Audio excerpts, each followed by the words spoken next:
Hello everyone, কেমন আছো তোমরা সবাই? আমি তো বেশ ভালো আছি। আর আজ সকাল সকাল জানলাটা খুলেই মনটা ভীষণ ভালো হয়ে গেল। আমাদের এখানে কয়েকদিন ধরে প্রচুর গরম পড়েছে।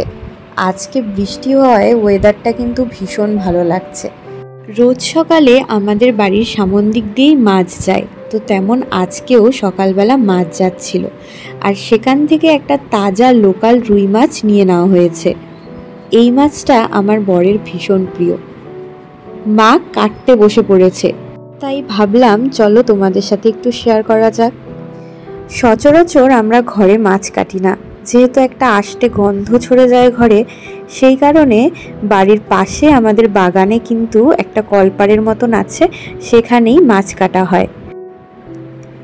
ওয়েদারটা একবার দেখো কতটা সুন্দর, মনটা জাস্ট শান্তি হয়ে যাচ্ছে আজকে। এতদিনের গরমের পর অবশেষে বৃষ্টি। আজকে তার সাথে চিংড়ি মাছও নেওয়া হয়েছে কাঁঠাল চিংড়ি করার জন্য। তবে কাঁঠাল চিংড়ির রেসিপিটা তোমাদের সাথে অন্য একদিন শেয়ার করব। এগুলো কিন্তু আমাদের গাছেরই কাঁঠাল। দাঁড়াও তোমাদেরকে গাছটা দেখাই।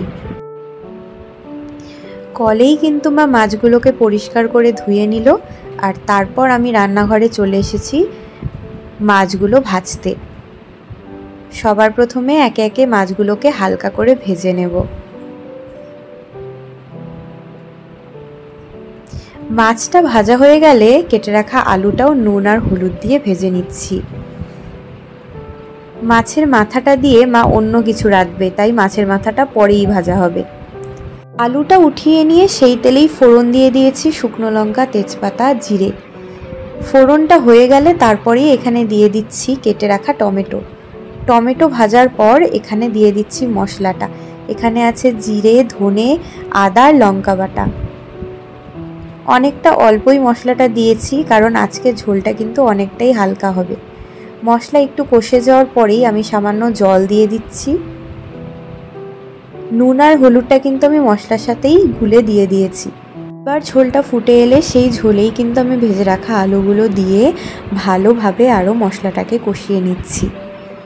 আলুটা মশলাটার সাথে কষে নিলে না আলুটার টেস্টটা কিন্তু আরও ভালো আসে। এরপর আমি পরিমাণ মতো জল দিয়ে দিচ্ছি। যেহেতু আমি একটু ঝোল ঝোল করবো, জলটা একটু বেশিই নিচ্ছি। ঝোলটা ফুটে এলে আমি ভেজে রাখা মাছগুলো দিয়ে দেব। এরপর ভালো মতন ফুটে এলেই কিন্তু আমার ঝোল একদম রেডি। আজকের জন্য ভিডিওটা এতটুকুই। বাই।